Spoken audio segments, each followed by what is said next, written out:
मध्य प्रदेश, छत्तीसगढ़ और राजस्थान के चुनावी नतीजे ने न केवल कांग्रेस के तमाम दावों पर पानी फेर दिया है, बल्कि कांग्रेस के राजनीतिक महत्वाकांक्षाओं को भी बड़ा झटका दिया है।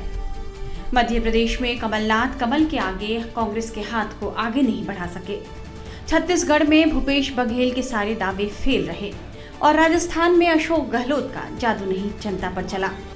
यानी इंडिया गठबंधन बनाकर कांग्रेस जिस विपक्षी नाव पर सवारी करने की योजना बना रही थी, उसे इस चुनावी नतीजे ने धरे का धरा रख दिया।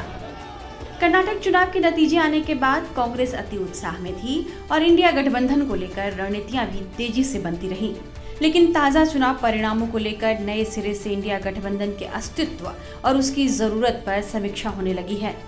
बात होने लगी है कि इन चुनावों के रिजल्ट का असर लोकसभा चुनावों पर किस तरह हो सकता है, जिसे लेकर कांग्रेस की अगुवाई में कई विपक्षी पार्टियों ने इंडिया गठबंधन बनाया था।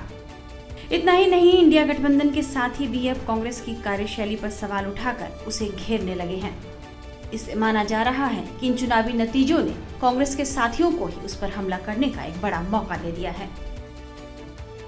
कुछ समय पहले तक कांग्रेस के नेता और कार्यकर्ता यह दावा कर रहे थे कि मध्य प्रदेश, छत्तीसगढ़, राजस्थान और तेलंगाना में कांग्रेस की सरकार बनने जा रही है। तेलंगाना को लेकर तो पार्टी नेताओं का दावा सही साबित हुआ, लेकिन अन्य 3 राज्यों को लेकर उसके दावे धरे के धरे रह गए हैं। कांग्रेस नेताओं में सरकार बनाने का इतना ज्यादा आत्मविश्वास था कि वे इंडिया गठबंधन के अपने दूसरे साथियों को नजरअंदाज करने लगे थे। पहले ऐसी शिकायत बिहार के सीएम नीतीश कुमार कर चुके थे। उसके बाद मध्य प्रदेश विधानसभा चुनाव में कांग्रेस ने पहले समाजवादी पार्टी को सीट देने की बात कही, लेकिन जब अखिलेश ने कांग्रेस सपा के गठबंधन में चुनाव लड़ने के लिए सीटें देने की बात कही, तो प्रदेश कांग्रेस अध्यक्ष कमलनाथ ने इससे मना कर दिया। इससे अखिलेश यादव काफी नाराज हुए थे और उन्होंने कहा था कि जैसा व्यवहार कांग्रेस ने एमपी में सपा के साथ किया है, वैसा ही व्यवहार कांग्रेस के साथ यूपी में होगा। इंडिया गठबंधन के साथ ही नेशनल कॉन्फ्रेंस के नेता और जम्मू कश्मीर के पूर्व मुख्यमंत्री उमर अब्दुल्ला तो कांग्रेस के इसी व्यवहार को लेकर इशारा कर रहे हैं। उन्होंने इन चुनाव नतीजों को लेकर कांग्रेस पर काफी तीखी प्रतिक्रिया दी है। आइए आपको सुनाते हैं। इस तरह इंडिया अलायंस का इन स्टेट इलेक्शंस में हाल रहा, अगर आगे जाके भी यही हाल रहेगा तो हम शायद बच नहीं पाएंगे।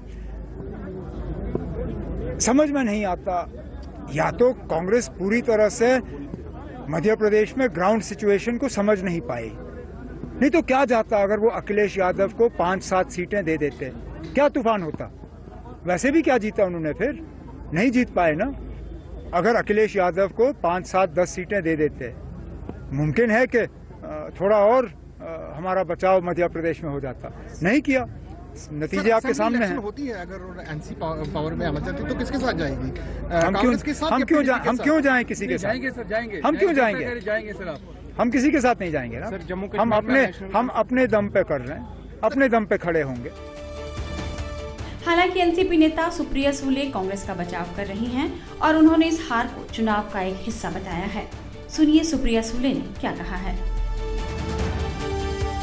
ऐसे लिटमस टेस्ट नहीं होता। आपको याद होगा 19 में राजस्थान और मध्य प्रदेश दोनों राज्य कांग्रेस जीती थी और लोकसभा में कुछ और ही हुआ था।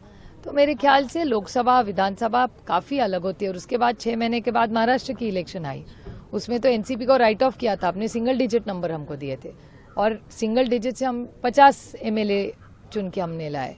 तो जैसे लड़ाई होगी उस हिसाब से पता चलेगा कि एक्चुअली क्या हुआ। और लोकसभा में इसका इम्पैक्ट नहीं देख रहे हैं? नहीं, कह नहीं सकते, इट्स टू अर्ली, कुछ भी हो सकता है। मैम, लेकिन but do you feel the India block has a job? No, clearly we have a job to do. We have a challenge ahead of us. But life is full of challenges. तो लड़ाई में मेहनत तो करने में दिक्कत क्या है, हार जीत तो होती रहती है।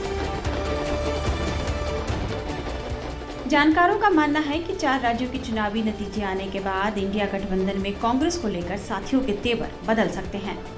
बेंगलुरु बैठक के दौरान कांग्रेस नेताओं के व्यवहार के प्रति टीएमसी प्रमुख ममता बनर्जी पहले ही नाराजगी जाहिर कर चुकी हैं। ममता यह कतई नहीं चाहती थी कि कांग्रेस बढ़ चढ़कर गठबंधन की अगुवाई करे।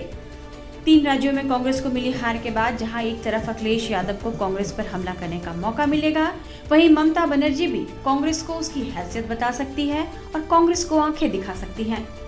वहीं इन चुनाव के नतीजे इंडिया गठबंधन के अगुवा रहे बिहार के मुख्यमंत्री नीतीश कुमार के लिए भी उत्साहजनक नहीं है।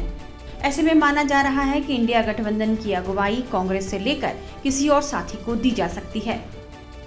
माना जा रहा है कि अब विधानसभा चुनावों में कांग्रेस के निराशाजनक प्रदर्शन के बाद हिंदी पट्टी में नीतीश कुमार के चेहरे को आगे करने की मजबूरी हो सकती है। राजनीतिक विश्लेषकों का मानना है कि आने वाले दिनों में इंडिया गठबंधन के साथी आपस में ही लड़ते नजर आए या गठबंधन के साथी कांग्रेस को नजरअंदाज करने लगे तो इस पर ज्यादा हैरानी की बात नहीं होगी। टाइम्स नाउ नवभारत डिजिटल की रिपोर्ट।